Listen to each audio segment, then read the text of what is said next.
Good afternoon. This is James Johnson, and I'm here alone today again. I talked to my brother Johnson, who should be a co-presenter on this show. He's not here yet, and we want to say this is Two-Year Radio, and this program is Constitution Laws and You. We are here to look at the Constitution of Liberia. The Constitution of Liberia is the primary law book of that country, and it is important that we all be familiar with the Constitution so that your actions can be proper. You know, to have a civilized society, you need good people. And good people are those who follow the rules, those who want to respect the laws of the country. And this is why we have decided to engage in looking at the Constitution. And it is for educational purposes. We're not advising people go and do this. And because we feel information is knowledge, information is important, we at Two Radio have decided to just, hey, look into the Constitution, see what is there for our own guidance. And this is where we are with the Constitution. And then we say, it is the primary responsibility of the government to ensure the distribution of the Constitution to every citizen of that country. It is also the primary responsibility of the government to teach the Constitution to every citizen of that country. And then the law says, the very Constitution says, the Constitution must be taught in all schools. You can sit as a nation of people and expect the nation to be good when the people are not respecters of the laws of the country. And so we take our time to look into the Constitution and see what is there for each and every one of us. Those of you who've been following up, we've been looking at the Constitution, and we started with the preamble, we look at the structure of the state, talk about religion, talk about the various rights, fundamental rights of the country. We talk all that we need to talk. So go back and find the slides. You'll be able to learn something from us. Bear in mind that sometimes you're listening to some programs and sometimes just a word, sometimes a phrase, sometimes a sentence, and sometimes a paragraph can be very significant that could change your life, that could help you to put you on your own guard. So do not ignore pieces of information that come to you by, virtue of these social media engagement. So for us at Two Way, we don't just want to appear here and don't do something that can help society. So this is our own civic responsibility to all of you, those of you who've been following us. We want to say thank you for following us. And we also want to say, hey, just give us your questions, your concerns, or say what you know. We will be glad to discuss those important constitutional issues and be able to come down with you. So turn to Two-Way Radio every time. You will be able to learn a lot. So for this hour of the time, we're looking at the Constitution, and our focus is on Chapter 5 of the Constitution of Liberia. Okay, so Chapter 5 of the Constitution of Liberia, we want to look at the National Legislature. All right, the National Legislature. As you are aware, the structure of the state, you have the executive branch of government, you have the legislative branch of government, and you have the judicial branch of government. These three branches of government form the state. So you have these people are under responsibility to govern the country.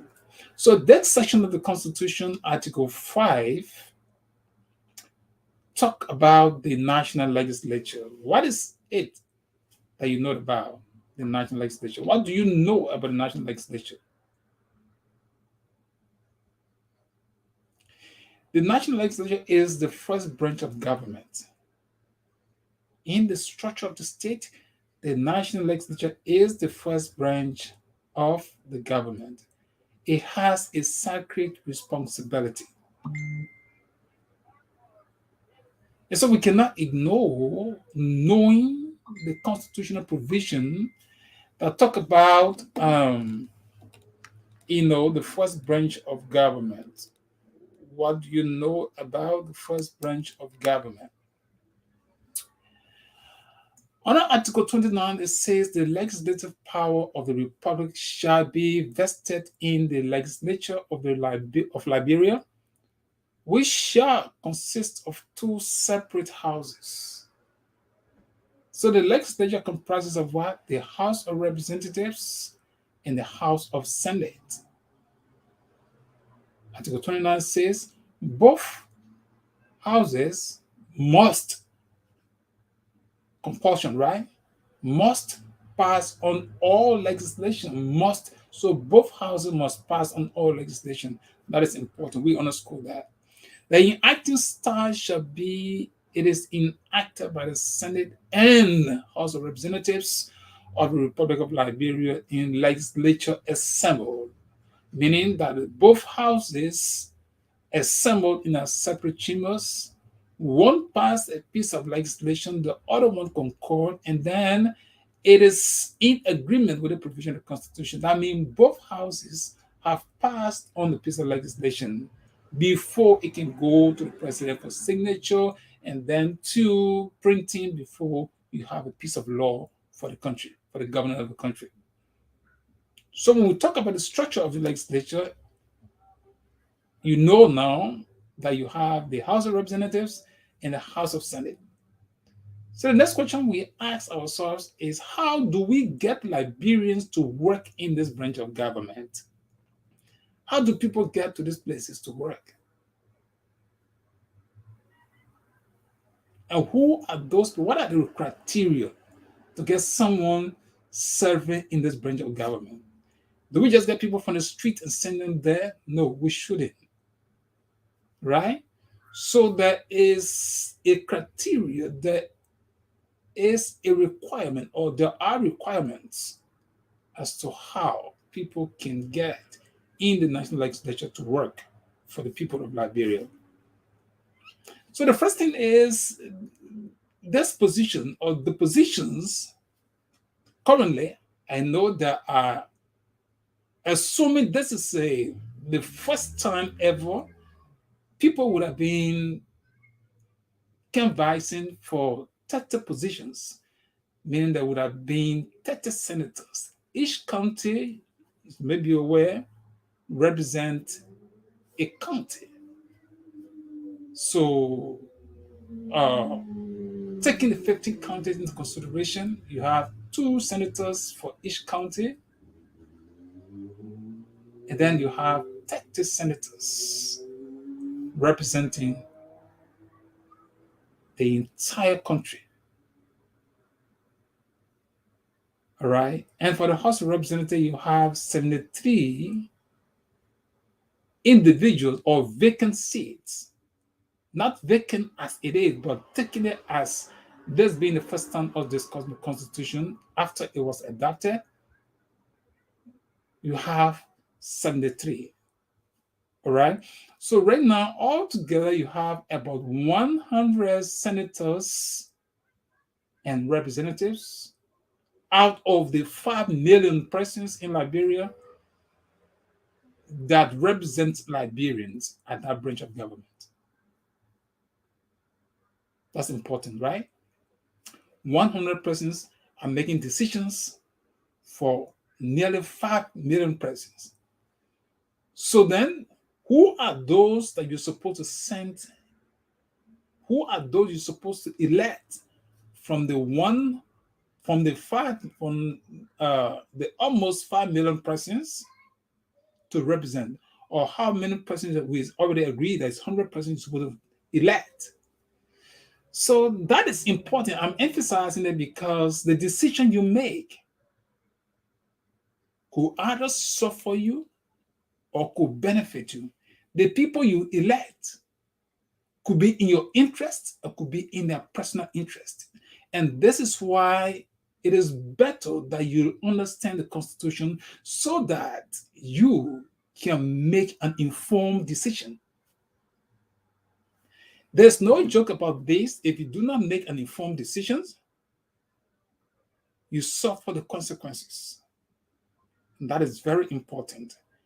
If you do not make an informed decision as to who's supposed to be your representative or your senator, you suffer the consequences. So every Liberian of voting age makes a decision. If you are living in Bon County and you are of voting age, you make a decision as to who is to be a senator for the entire county. Or if you live in an electoral district, you make a decision for who is to represent you at the House of Representatives.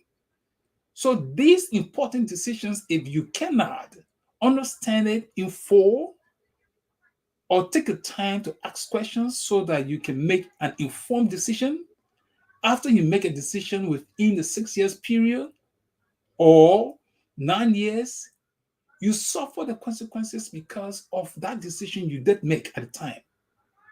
Now, as Liberia is about to go to another election, these very decisions are made every 6 years. Every 6 years, you make a decision who is to be your senator or representative. So this provision of the Constitution we're discussing today, we are talking about what are the requirements? That's the cardinal issue here. What are the requirements for someone to be a representative or for someone to be a senator? Under Article 29, continuing, it is said that citizens of Liberia who meet the qualification are eligible to become members of the legislature. Citizens of Liberia. That's the bigger picture. A citizen of Liberia can be a representative. Now, another factor is added to this. Before I go into it, let me emphasize that. Liberia, the legislature says they have passed a legislation to grant dual citizenship. Now, but then to say certain when you are allowed a dual citizenship by virtue of your different nationality, means you cannot occupy this position. Means I don't know whether you are not a citizen or what. That is not for me to say. But the Constitution says citizens of Liberia who meet the following qualifications are eligible to become members of the legislature. Now, there's no qualification, there's no denial, there's nothing special here that says when you are a dual citizen, you cannot be a legislator. All right, but that's an extreme issue since that issue is just coming by. So we leave that and discuss what we have with ours.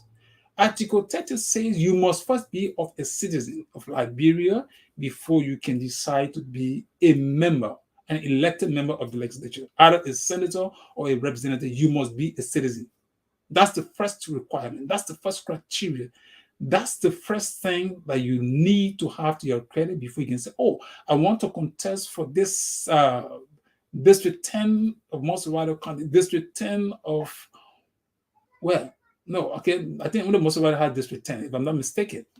All right, or District 2, District 1, and all of those things, or for this county, for that county. I want to be a senator. I want to be a representative. You need to know that Article 30 of the Liberian Constitution provides that you must be a citizen in the first place. To be a citizen of, to be a representative, you must be a citizen of the Republic of Liberia. All right.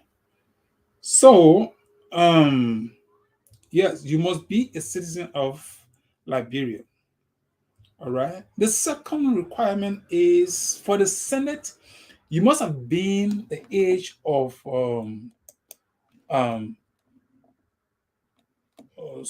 this qualification. Okay, for the Senate, you must have attained the age of 30 years. Okay, so to be a senator, you must be not less than 30 years of age. to contest for the senatorial seat of any of the counties. That's what our law says. That's what the law is providing. You must be a citizen of Liberia, first thing. You must be, you must have attained the age of 30 years. Now, there are some issues I will ask on this one. Is this sufficient for a senator? So there's no educational requirement here to say you must have graduated from high school, you must have a bachelor degree, or you must have had a PhD or whatever. The only requirement is you must be a citizen, you must be of age. 30 years being the minimum age range for anyone to be a senator in Moscow County, Bluffard County, Maryland County, Riverside County, Grand Pastor County, Luffolk County, Nima County, Bombay County, Bapuru County, Sino County, River G County, and all of those counties that probably I don't name. To be a senator in each of those counties, you must be a citizen and you must be of age 30. Not less than 30, rather. Not age 30, but not less than 30 years. You say you must have 18. To 18 means you have entered the age of 30. So in short, it will be from 30 years above, you can be a senator in any of the counties, for any of those counties. And for the House of Representatives, it says you must have been a citizen in the first place. Secondly, you must have been what? You must have attained the age of 25 years to be a representative for any of the electoral districts. You must have attained the age of 25. These are the requirements. All right. And the next one that we will look at in category B is that you must be domiciled in the country. Now, there's an issue here, and I hope that we will be able to take our time to discuss that, right?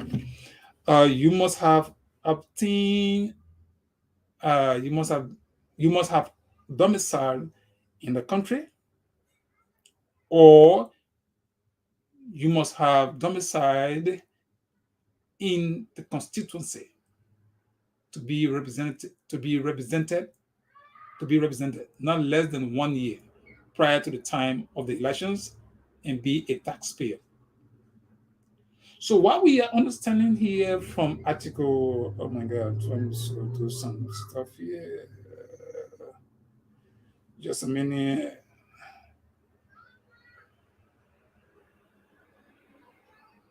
Okay, you must have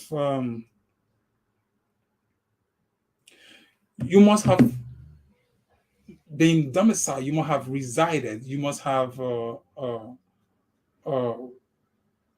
lived in. Now, I would want us to look at the word domicile, but let's understand first what Article 30B is saying. You must have been domiciled in the country or constituency to be represented not less than 1 year prior to the time of the election, and be a taxpayer. Now, what am I sensing here? I'm sensing some ambiguity here. There is an ambiguous phrase, not phrase. This is be domiciled in the country, be domiciled in the constituency. This is a clause, right? You must have been domiciled in the country. I would say, come on, that's one aspect, that's one requirement. Or you must have been domiciled in the constituency to be represented not less than 1 year. Now, the question I have is that you must have been domiciled in the country, represented not less than 1 year prior to the time of the election. So to be a senator, that phrase, that clause, to be domiciled in a country, to be represented not less than 1 year. Now, I will have problem with this, constructional wise. All right. But wait, see at the list, and we have to figure out to understand what this is saying. To read this, you have to read it in parts to understand. Read it in parts, because there are two issues here. There are two different houses we're discussing about. or two different positions, senators and representatives we're talking about in section B of Article 30, be domiciled in the country for what? For the Senate. So you cannot, if you are domiciled in the country, that is no reference to the House of Representatives, because that will send a confusion. If you say, oh, somebody who want to read this provision say, oh, but you say, well, you might be domiciled in the country. So the fact I'm in the country, I can run as representative. No, that's not what it says. You can be domiciled in the country, but if you are not domiciled in the constituency that you're supposed to be representing, you are not supposed to be a representative of that area. Now, even in the country, you must have been domiciled in the country is also vague because, especially for the senators, all right, senators don't represent country; they represent counties. So I would have rather see this paragraph be written. You must be domiciled in a county or constituency to be represented, not less than 1 year prior to the time of the election. Because if you see it, I mean, it would take the Supreme Court to interpret what it meant to say you must have been domiciled in the country or constituency. Now, if you leave it like this, somebody who want to contest for a seat can say, well, the fact I'm in Liberia, I can contest for any of those positions, right?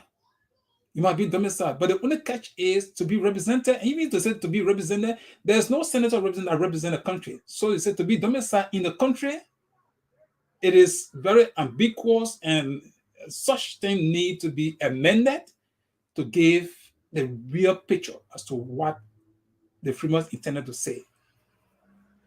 All right, maybe some grammatical error or transcribing and people, country, county, we all make these mistakes sometimes, right? So very likely this was to be written as a county. You must have been domiciled in the county or constituency to be represented, not less than 1 year prior to the time of the election, and be a taxpayer.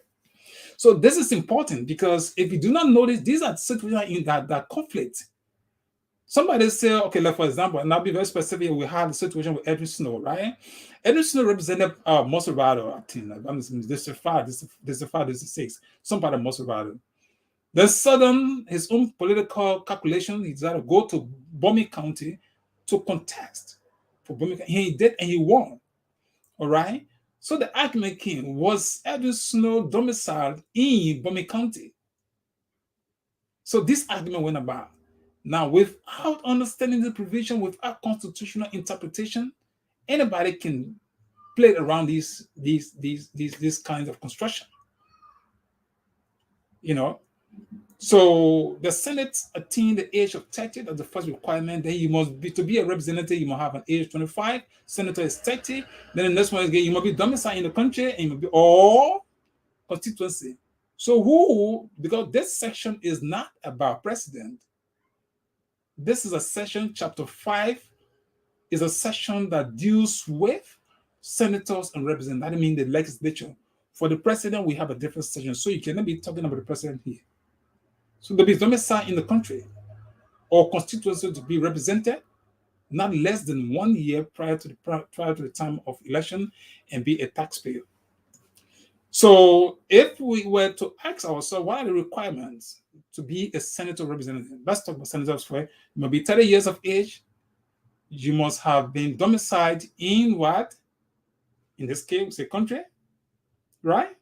The nearest of the two issues that constituency, maybe we can take constituency for that too, because constituency, your county could be considered as a constituency. Now, one will ask why we put country. So you must have been the age of 30, you must have domiciled in a county that you want to represent, not less than 1 year. Now, let's assume somebody want to contest 2023 election, and that person is living in America. That person, what is the definition of being domiciled? That's another factor of the discussion. What's meant to say somebody must be domiciled in a county or in a constituency? Well, to be domiciled will actually mean where you have a significant portion of your life. You know, where you live, where you sleep, where your taxes are paid. Let's say, for example, in the United States here, you cannot leave from one state to another state. Say you want to just go and become senator for that state or representative for that state. Because the first thing is they want to look at all of the things you do, your taxes, where your taxes are paid, on where do you live, where your house address is, and all of those stuff. And so for America, it's very easy, but in Liberia, it's like a lose-lose situation, right? The first thing is there a definition for what is considered as a domicile? I don't know. I mean, I don't have no case law here to tell you, say, oh, there's a law that defines what a domicile means, but I'm sure the Supreme Court may have defined what a domicile is. But the Supreme Court definition cannot undo the Constitution. That's one issue here. So if this is full of confusion or there is ambiguity in this provision, then they only need the legislative consideration to, send this for referendum. So if they were passing or deciding a referendum, I'm sure none of them thought of this. All right. How do we define who a domicile? Where do somebody reside? Is it because I built a house in a particular locale, so I have a right to contest? I think the significant reason is that you must live with the people, right? The people must know you. They must know how you have impacted their lives. In the face of all of these things, I mean, domicile will be defined. Let's say, for example, in Guapulu County, you want to contest for Guapulu Central seat. And the people, the different electoral district, they know you don't live there. You don't even have a house in the capital city, all right, the capital of Guapulu County. And not only that, you don't have, there's another thing. And all of those things, it just require the Supreme Court to be very straightforward, or a very significant legislative branch of government that will look at these things without looking at interest, all right, and define these things. Somebody building a house in a place just for electoral purpose is not arrested. It's not, that person is not domiciled.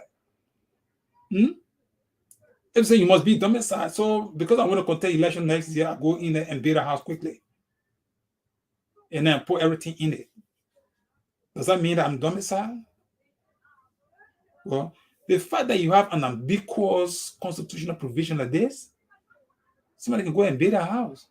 The person is a citizen of Liberia, right? The person has reached the age of 30 or 25, right? The person is a taxpayer. So what do? The person cannot be denied by the National Election Commission, because the Election Commission cannot take hold of this. This law is too ambiguous. It will be domiciled in the country, so anyone can rely on that.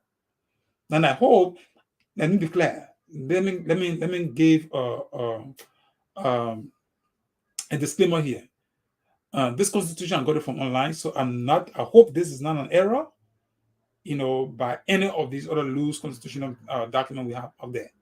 All right, because I don't think this should be a country, but this is what I have, so I'm dealing with it as it is. So I'm giving a disclaimer. Whether there's a country, a county, I don't know. I didn't see a country, and so we discuss like that. So you might be domiciled in the country, and you might be a constituency. You might domicile in the constituency. You know already. John Brown lived in District 2, District 1 of this county, Bon, Nima, any of the counties, and then that person has a right to contest for this position. All right, and to be domiciled should not be less than 1 year. You must live in a place more than 1 year above. For example, Jensen want to contest for Guapulu County. Jensen will go and live in Guapulu County. Now the issue is whether Jensen is living. Now, I think this is where sometimes the law becomes so interesting, and you find that people bypass the law. Somebody lived his whole life in Moswado County, right? The person is born in a particular county, but the person lived his whole life in Moswado. The person has his house, his children, and everything in Moswado County. The person leave and go to Riverside, go to Guapulu, go to Nima County, and they say want to contest for the seat. Is it fair? Is that what domicile means? I wouldn't think so. The moment that we can determine that the majority of your life activity is in Moswado County, you should represent Moswado County, not the county that you originate from. That's what domicile will mean. Domicile they want to know that you are part and parcel of these people. How do you do that? Is like you must be with them. So the fact there's no education requirement, somebody who lived their life in the county, in the electoral district, that person is the one who's supposed to contest. for that area. But if you are a citizen of River G and you live in Montserrat, you will hardly go to River G. The people in River G don't know you. They only get to know you 6 months before election. Are you the person to represent them? Now, that can only be said or explained by the National Election Commission and those who are now the lawmakers themselves. They should get themselves out of this and define this. And out of somebody need to challenge it. If the Supreme Court not define that, Supreme Court will also add a voice because there's a lot of ambiguity in this provision. All right. So that's the requirement for someone who want to be senator, want to be representative. Now remember, this is Article 5. We are discussing the national legislature. The national legislature has as to the fundamental rights of people in Liberia, that has several segments. This section also has a lot of segments. So we're not going to deal with this segment in totality today. We're just discussing from Article 29 to 33. 34, we're going to be discussing a lot, all right? 34, we'll be discussing, like, looking at the spending power. What are the powers of the legislature? All right, we're going to go in detail on that. Talk about the defense power. While we talk about defense power, what do we mean? What are lawmakers supposed to do in times of crisis, war, civil war, mutiny, any crisis that come about? What the legislature is supposed to do? Do they supposed to take action before the president can, or the president will just feel, okay, I'm the boss, I take control of things? Is that what the law says? So we're going to be looking at the defense power, the regulatory power. Who's supposed to regulate commerce? Who's supposed to talk about, okay, we have, the prices of rice is too high on the market. Who's supposed to say what? So we're going to have some lot of discussions on that. Taxation. All right. Somebody say, oh, you know what? The taxes on this thing is too high. The LRA get ready to say, well, would they impose in tax? Do they have any right to impose tax in any form of manner? No, they don't. But we're going to be looking at the words of the Constitution. We don't just want to sit and discuss that way. But once again, this is a segment that is also detailed. So we'll take our time to look at it. We're going to be looking at the removal power, how the power of the legislature. I love the legislature. It's not about the people who are in there. I like the structure of the institution. That state institution, the legislature, is a very powerful institution. Only the people, independent-minded people, can make the country right. The legislature, trust me, elect a very independent legislative body. They control the country. Because these are the people who can remove the president. That's an important thing. So the president cannot act arbitrarily. The president cannot act unpresidential. The legislature put you in check. Legislature say, Mr. President, you are not elected to be singing song all around the place. Write him one nice letter, Mr. President. It has come to our knowledge as people representative that you are always constantly involved in singing songs. We feel these are things that take away the duties and functions of your office. So the first thing is we want you to desist. The legislature has so much power to say that. If the president does not adhere to that, the next thing they can what?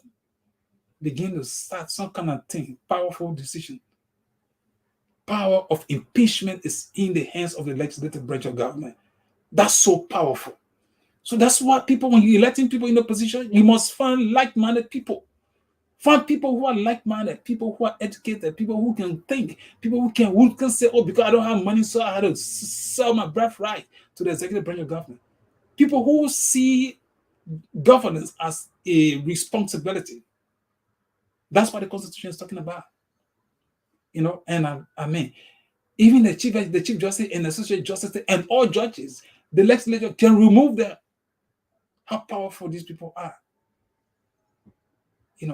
So you don't take it like, Mr. President, I want to see Mr. Chief Justice, this and that, and we don't do this, we're going to do this. No. Stick to the laws. All right? So we're going to be looking at this section very seriously and talking about solemn oath of affirmation. After election, we talk about all the requirements to be senator, to be representative. You might be 30 years, you might reside in the county or constituency or district, so to speak, electoral district, so to speak. After all those things, you go to the people. My people, I want you to elect me. I want to represent you. I want to serve as your senator. The people that agree to vote for you, when they finish voting for you, you come to the point where you have to take an oath. Now, I was asking myself when I was doing this slide, I say, how important is it, the solemn oath of affirmation to affirm that you're going to work on behalf of the people. And by doing that, you're going to, defend the Constitution and the laws. I was asking myself, I wonder if we really think about these things. When I was doing this thing, I was working at the Library of Congress, the very first president of the United States. The oath that he took, that oath is in the Library of Congress. It is so much respected. People don't take this thing very lightly. These are important historical documents. So everybody in governance in the United States, they know when you take an oath, you obligate yourself not to be in violation of the laws of the country. So the solemn oath of affirmation is clearly stated in let me see. Each member of the legislature, okay, in Article 31, it says each member of the legislature, before taking his seat and entering upon the duties of office, shall take and subscribe to a solemn oath of affirmation. What is that? Solemn oath of affirmation. In fact, what is an oath? Do people respect that phrase, take an oath? How is it respected? What is the mindset of people? Do people realize that when they swear, and that swear before them, people say, okay, when you swear, the swear will catch you, right? In the Liberian language. When you swear, you don't do what you swear to do, the swear will catch you, right? We all have heard that. How many of our people are so respectful of the laws to say that my oath that I took, I will not go against it? I will defend the Constitution and my duties as a senator, as a representative. How many of them will say that? Somebody will have fear, say, oh, before then, when we were coming up, even the Bible that we used to take to church, we don't want the Bible to dry. The Bible dry, you feel offended. But literally, it means nothing, right? But it's a mindset that you have, that honor that you do, that solemn, the word solemn, that duty you place on yourself. I'm going to respect my Bible, no matter what it is. You see, the people the Islamic people, they took solemn oath to respect the Quran. That nobody, even you don't attend, you dare not go in an Islamic country and you dare to curse or to even tear that Quran apart. Trust me, they will tear you apart, your life. Imagine somebody, one writer, the satanic version, the book that was published by an individual, just a few days, years back, the people kick against this guy. Just a few days, somebody gunned the man down. Thank God he didn't die on the spot. So that's how people. So when you are a senator representing, you're taking an oath. It should be an obligation, and it's a two-way street too. The people of the country supposed to hold every representative senator by that oath. No senator to swear to take an oath and you see you be in flagrant disregard to the Constitution of the Republic of Liberia, neither any laws of the Republic. When you take an oath, the people, then this is where the check and balances come into play. If the people don't respect the laws you elected and they're not in respect of the law after their oath, the next election will come, just remove them. That's no question. Now, if and you find that somebody is a gross disrespecter of the laws, you don't need to ask them the question. The power is inherent in you as a people. So you should be able to take a decision. Somebody who took an oath and don't respect the oath, that person should give way for somebody who will come and respect the oath. That's the format of government. All right? So it says, each member of the legislature before taking his seat and entering upon the duties of office shall take and subscribe to a solemn oath of affirmation before the presiding officer of the house to which such person was elected, and in the presence of other members of that house, to uphold and defend the Constitution and laws of the Republic, and to discharge faithfully the duties of such office. To discharge faithfully. That's a very good Christian or religious word, right? Faithfully, I will do this. I will defend the Constitution, and I will hold my office. I saw a representative a few days, causing the entire Christian community. In fact, that's an issue I may discuss tomorrow morning, right? Solomon George, someone who took an oath to defend the Constitution and laws and to faithfully discharge his responsibility, get on the media. And in fact, the media caused the media up and then get ready, caused the Christian community up because of his own earlier statement he made that make no sense. He wanted to defend it. It made no sense in a way. A representative get on national radio. You don't even think about 2023 election that is very near though.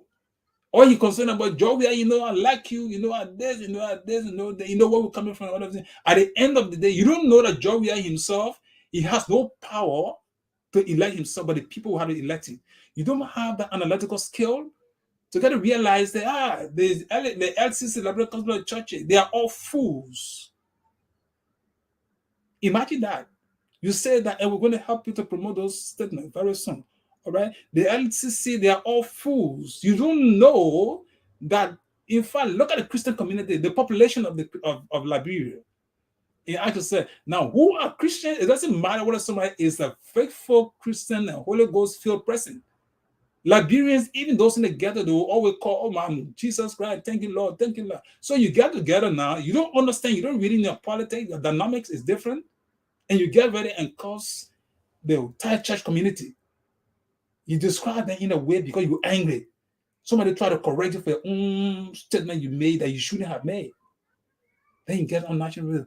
Faithfully discharge your responsibility. That is not faithfully discharging your responsibility, Solomon George. So this is some of the issues. So Liberians will make a decision. This was 7, you said this was 7, they honor your control, you keep in there. Maybe in Suke, you will open there during 2023 election, then people will jump outside and go vote. And they say, hey, don't come outside, you go vote for CDC. He keeping it for George Weah. But he doesn't understand the reality of politics. These people you're talking say keeping it in talking about backs. We want to see that. Whether that's how they are. Whether someone who is very much aggressive and non-respected of people or institutions or organizations, we just teleguide people and say, well, we take them out. When the time comes for election, Joe, I keep in District 7 for you. I will keep it for you. You must come to people like us for your advices. Yeah, let Joe go there for advice. Where you'll be insulting the church community. Then at the end of the day, you talk about the Constitution, the legislative branch of government. Who are the people? You say, we are the wise men. Wise men? I don't know that. That's how wise people are supposed to speak. Say they were supposed to come to me. Who told you the people are supposed to come? You're supposed to go to who got the power? You don't have power. Legislators, you don't have power. The power is inherent in the people. This very constitution said it. If you were listening earlier in some of our slides, you'll get to know that what we said, the power is inherent. And the people who exercise power to come 2023. It live with them. Whether they want to compromise their own interests, whatever they want to do, it's left with them. They have their power. They want to do what they want to do. They want to elect Solomon George 100 times. It's up to them. All right? But important for this discussion, we just want to emphasize the criteria set for those who become elected to the position. When they get elected, what happens? They take a solemn oath. And that solemn oath is to defend the Constitution and laws and to faithfully discharge the duties of such office, to faithfully elect those who carve the Constitution, to faithfully discharge.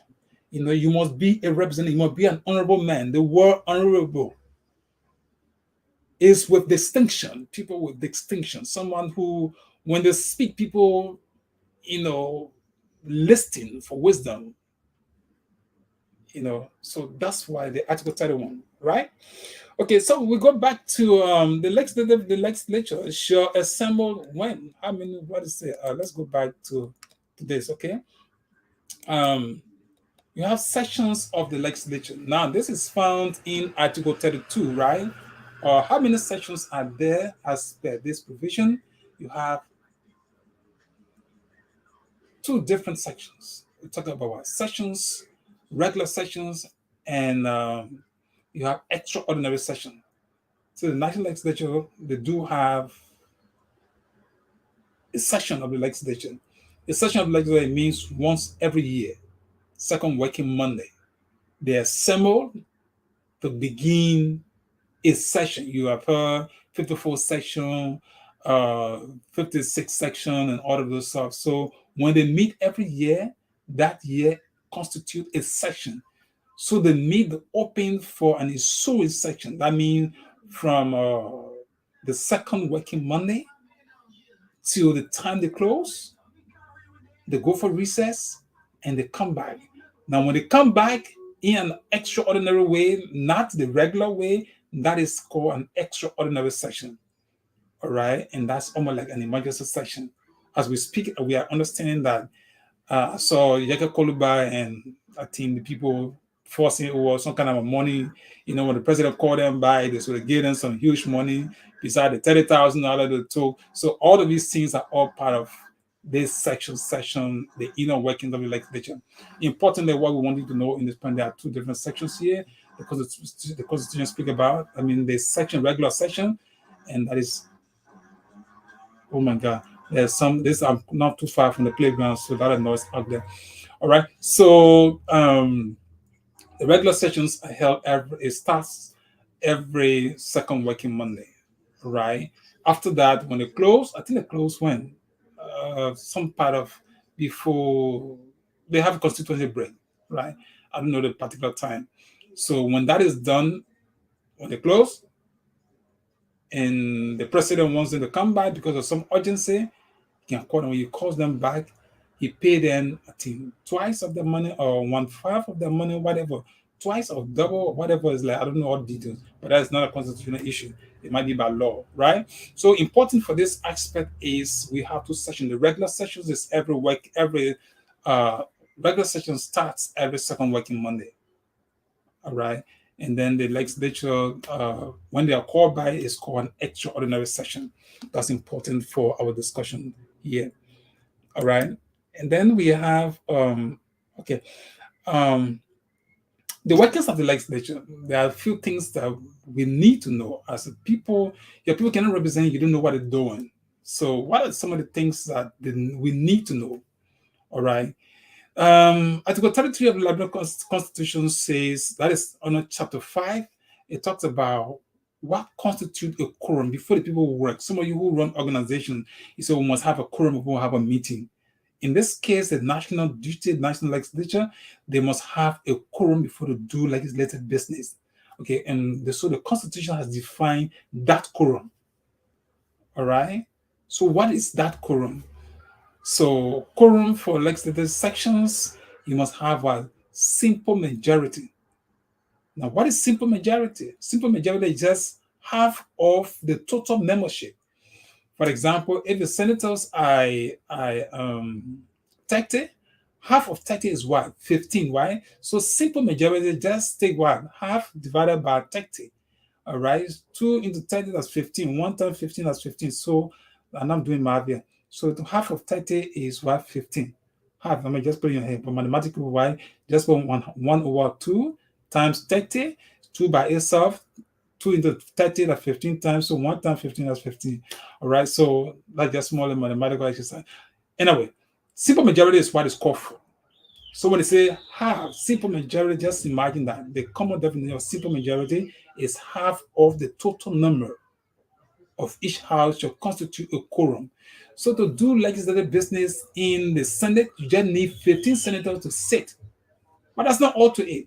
It doesn't mean because they say half, so it means some senators might just plan every day to be out of session. No. You have a duty to be in session to do the librarian people work. So simple majority of each house shall constitute a quorum for the transaction of business. But, that's a conjunction, yeah? But a lower number, meaning if you are less than the simple majority, or even at the level of simple majority, there's an action must be taken. A lower number may adjourn from day to day and compel the attendance of absent members. Why should anybody even be a member of legislature and you want to go to work? when you pay you a huge amount of money, you want the highest paid citizen of the country. You're eating the highest part of the cake. You don't go to work. That should be a very serious point. You don't go to session 3, 4, 5 times. The people should take a decision against you. Every citizens of constituency or county, they're supposed to monitor their lawmakers. If the lawmaker is not going to session, you're not sick, you're not going to just go to pledge 4 times not being present. It's like you're in school. You don't go to class at any time. Trust me, they get you incomplete, right? So that's what should happen to these people. Every county is supposed to have their own person that will go to the Capitol building, monitor their representatives and their senators every time. Send the promise faithfully, took an oath to faithfully discharge their responsibility. There should be no senator that should be absent. Now, this is where the chief clerk office, chief clerk and the secretary of Senate office supposed to work. And that should be no compromise. The senator didn't come to session, he can't come to the chief clerk office, why I wasn't here, this and that. An excuse must be on file. If you were sick and you didn't go to work, the record must go right on your file. In fact, I don't know whether they have files for each senator or representatives in the place there. That any constituent can go and pick out that file and look in it. I want to see how my representative working. Oh yeah, letting you know that person. Where is the ID? Where do you live? And this and that. When it's agreed or it is proven that person live within John Brown district, that person will have the file accessible because these people work for the people. Okay, so that's just an important aspect of this discussion. A quorum, simple majority, compelling people to attend the absentee, people who don't go to session, compel them to go to session. So let's when you go to session today, you have less than 15 president, 15 senator. Now for simple majority of city person, you know that I will just take 72, right, and divide that, and then whatever is left, you don't have half person. So you have 72 divided by half. That's what 3. So 36 persons must be in session every time for a decision. Now these figures are very important because there were sometimes people can challenge certain legislation, certain laws that people pass. When they don't meet a quorum and they pass a piece of legislation, that legislation is not law. It can be challenged. When you go, let's say, for example, there's a real, for example, people talking about dual citizenship, right? That one that they all wanted that political glory. So everybody went there. We saw the very first time in the history of the current legislature, they had a list passing all around. Those who voted for, those who voted against. They were proud to fix their signature and say this person voted, this person did not vote. But other critical issues, they don't do that. We hope they will keep doing that. Let the votes on decisions be public, so the public can have a view on those things. All right. So the importance of this is if people don't have a quorum, and because of presidential pressure, they pass a piece of legislation, that law is not law. So this is the significance of this thing. If you don't have a quorum, you're not supposed to pass a law. You're supposed to compel other people to come before you pass a piece of legislation. Let's say, for example, some of the lawmakers protesting. They don't want certain law to be passed. You want to force it to pass. The speaker want to have interest. He put on the floor to be passed. A good number of lawmakers, the consult, they say, you know what, we'll boycott this session because we don't want the law to be passed. We feel it's against the people's interest. They can walk out of session. When you walk out of session, you don't have a quorum, you cannot, go ahead with business. Now, there's a law that say the fact that you call a roll, and the roll calls indicated that people are in session, it means the session they have a quorum. No, that's not how it should be. A very good legislative body before a standing decision. A particular lawmaker, people who are left session always say you must recount to know whether you have quorum. Not because you call roll earlier and the people are in session, so when they leave, they're present. No, they're not present. The vote is the voice of the legislators that affect millions of persons in the country. So if people leave, you don't say, oh, they were not here, they were here, so they're here. No, they were not here, they're not there. So these are important aspects. And you all need to take note of these things. So a quorum is very significant for even Liberians to watch out for these things so that you will know exactly how you hold your representatives and senators accountable. All right. And so whenever the House of Representatives and the Senate shall meet in joint section, the presiding officer of the House of Representatives shall preside. Now, this is something that political struggle goes on between the pro tem and the speaker. Who presides when the Senate and the House meet in the joint section. Joint session most often is where the president goes to announce his annual message. I mean, there have been no major confusion. Who presides is always a commonplace. I remember during Charles Bronson time, and I think Yonder Montgomery time, there was some little um, confusion over the Charles Bronson, he or somebody who also who used to rather, flexing his muscle when he was president pro tempore. So I remember that very well. There was some tensions and other stuff, and I saw a little bit of that from what the people did not. They're not probably forcing publicly, but I saw something. For example, there was a piece of legislation passed, and the Senate news or letterhead and placed the legislation on the Senate letter and sent it to the president. I said it, that was wrong, and none of them should even allow that to happen. It's improper to allow the Senate letterhead to be used, and then you pass the legislation and you enrolled a piece of legislation on the Senate letterhead and send it abroad. As far as this law is concerned, the presiding officer of the legislature is the speaker, no matter whether you all like him or not, whether he's in the political drama or you all like the way he dances in the politics. That's not the issue. The fact that someone is placed at that level, that person enjoy the privileges and all other duties assigned that person will be respected in that such a case. In this case, Buffer Chimo is the head of the legislative branch of government. Somebody would not want to hear that, right? But yes, the legislature has a head. And who's the head of the legislature? The speaker is the head of the legislature. So it's about three branches of government: is the president, chief justice, and speaker. The vice president cannot be a head of the legislature because the vice president is not an officer of the legislature. The vice president is a member of the executive branch of government. Even though the vice president is the president of the Senate, just by structure, but yet she's not the head of the legislature. I guess something I just thought to throw in there. All right. So let's see what we have again. Okay, I think that's all we have here.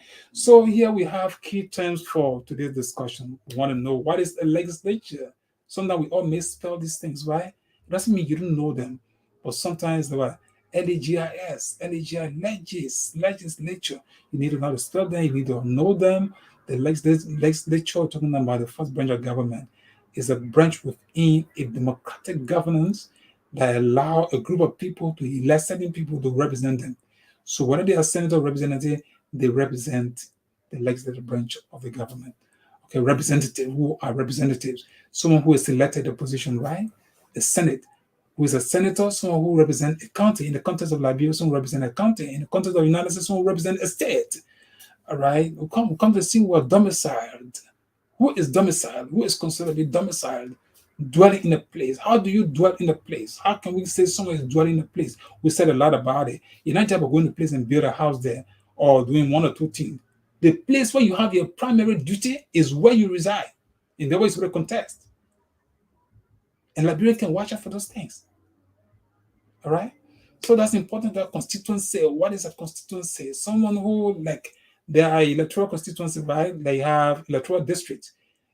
After census is taken, people say, okay, certain number, as we go along, we're going to know that certain number of persons should be, in certain category to be how that place to be an electoral constituency. So that's what constituency is all about. In the context of senator, a county is the constituency for a senator. Someone want to be a senator? Yes, that's what it is. Then solemn is mean you might be serious when you take an oath. You be a serious person. Take the oath very seriously. There are things we might have discussed about later about having an oath. What is an oath? Do people respect oath? Is it taking the Bible, swearing to the Bible? Is it swearing to the Quran? Okay, affirmation. You affirm that what you're going to say is true. You don't do nothing contrary from what you say. So, guys, that's what we are. And I want to say thanks to all of you who have been part of us. And it was a nice time having you with us. Yeah, this is okay. So that's how we come to the close of today's discussion. It's been good having you. And this is James Jensen. This is Constitution Laws in You, and we are pleased to be your discussant, and we hope that you will join us next time. Until then, we say bravo, be safe wherever you are. Take it easy, one day at a time.